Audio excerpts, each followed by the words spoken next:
and welcome to Laoi Kandongsi. I'm Stu and Ali is also on the line. Today we have a very, very special show. We're talking to the stars of Jurassic World Dominion, Chris Pratt and Bryce Dallas Howard.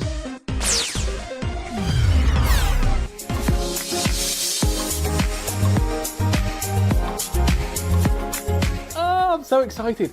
Okay, so let's go to them now. Let's see if they can hear me. Chris, Bryce, hello, can you hear me? Hi, hello, yes, hello. I can. Wow, what a smile. Excellent. Okay, so we're so excited to have you on the show today. NetEase Youdao Dictionary has over 900 million viewers, and they're all looking forward to seeing you in this film, and they're looking forward to seeing you on today's show. So here's the first question for you. What new dinosaurs are going to be in Jurassic World Dominion, and did any of those dinosaurs cause you any problems on set or any funny stories you can tell us? Oh yeah, well we've got some incredible dinosaurs to introduce. To name a few, we've got something called a Pyroraptor, which is essentially one of these dinosaurs that has feathers. You know, many people criticize the Jurassic Park and Jurassic World franchises for never honoring the fact that some dinosaurs had feathers. Of course, all birds are descendants of dinosaurs, so we thought, you know, people have said, you know, some of them had feathers. Well, the Pyroraptor is an example of an incredibly terrifying bird with crimson feathers, and let's just say it's not a very friendly bird. And then another two that I could mention. One is called the Quetzalcoatlus, which is a large aerial predator, the largest predator to ever grace the skies in the world. It's about the size of an airplane, and it's one of the lead actors in a massive aerial combat scene. And then we've also got a land predator named a Giganotosaurus, which was discovered in South America and was a massive land dweller and you know a dinosaur that could have easily beaten up a T-Rex. And so those are three dinosaurs that we get to work with, and I would say the funniest instance that we had with any of these dinosaurs was probably working with the Giganotosaurus, which was a giant animatronic, 3 stories tall. Its head is about the size of a car, and it was run by hydraulics. We were utilizing this thing on the very first day that all of the actors, the legacy cast and the Jurassic World cast, were together on screen, and it just kept breaking down. The head, it would be like, ah, ah, and it would just fall asleep in the middle of its take. Turned out to be the biggest diva amongst all of us, and I'll never forget that. But it ultimately served its purpose and did its job. It was amazing, and it worked very hard. Very hard. Yeah. You know? Okay, well, I'm glad it eventually woke up so you could finish the scene. Let's hope that Ali is awake now, because I'm going to jump over to him and let him ask you the second question. So, Ali, take it away. Hi guys, this is Ali. So Chris, in the first 2 films, your character Olven had a very deep bond with Blue, a dinosaur that is very popular here in China. So, do you and Blue reunite in this film? What kind of story can we expect from you two? Yes, Blue and Owen are reuniting in this story.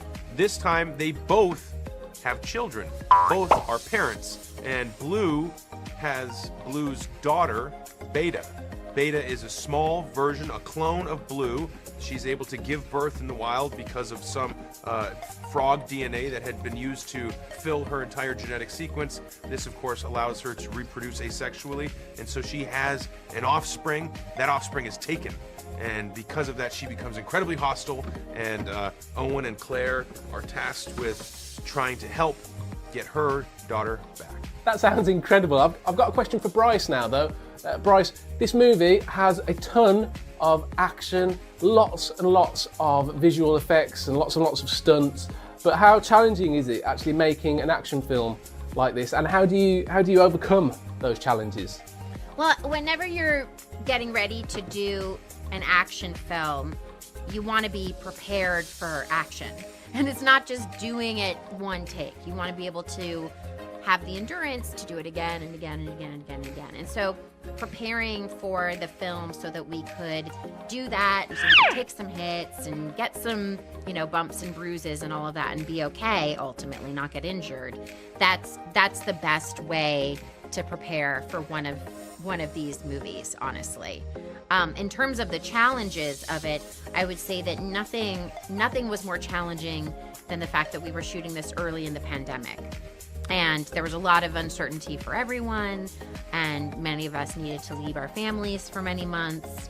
And so, that wasn't necessarily easy, but we felt very grateful to have jobs, to have one another, and kind of became a surrogate family for one another. Okay, I'm going to pass to Ali for the final question now, guys. Chris, you look so fit in this movie, man. Could you please share us your secret of how to stay in shape with me and with our viewers? Oh, wow. Well, thank you so much.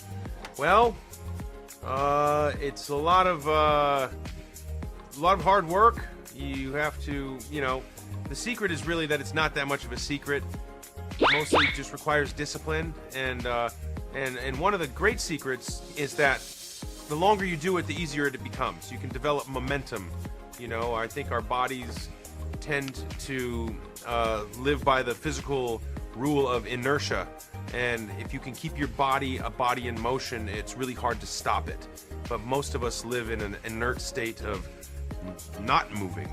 And so getting us to move is the hard part. Once you get yourself moving, do it for 3 days, then 3 weeks, then 3 months, and before long, it's a lifestyle. Diet, exercise, and giving up. Sleep and hydration. Sleep, hydration, diet, exercise, stretching, and delaying gratification for things like, the impulses to eat sugar and sweets and all that stuff. Well, I'm going to follow those tips, Chris. I'm sure Ali will too. That's all we've got time for today. Thank you so much, Bryce. Thank you so much, Chris, for taking the time out to talk with us today. Thank you for the interview. It's great to see you. Thank you, Bryce. Thank you, Chris. We love you. We love you. Love you too. Bye-bye. Bye. Oh, okay, bye. Love you guys. Love you. Oh, they love us. They love us. Do you hear that? They love us. Oh, excellent. Okay, right. So I cannot wait to see Jurassic World Dominion. If you get the chance to go see it, go see it. It sounds brilliant. From what they just said, it sounds amazing. I've seen the trailer. That looks amazing too. Okay, so go check out Jurassic World Dominion and be sure to join us for another edition of Lawek and Nongsi next week. Bye.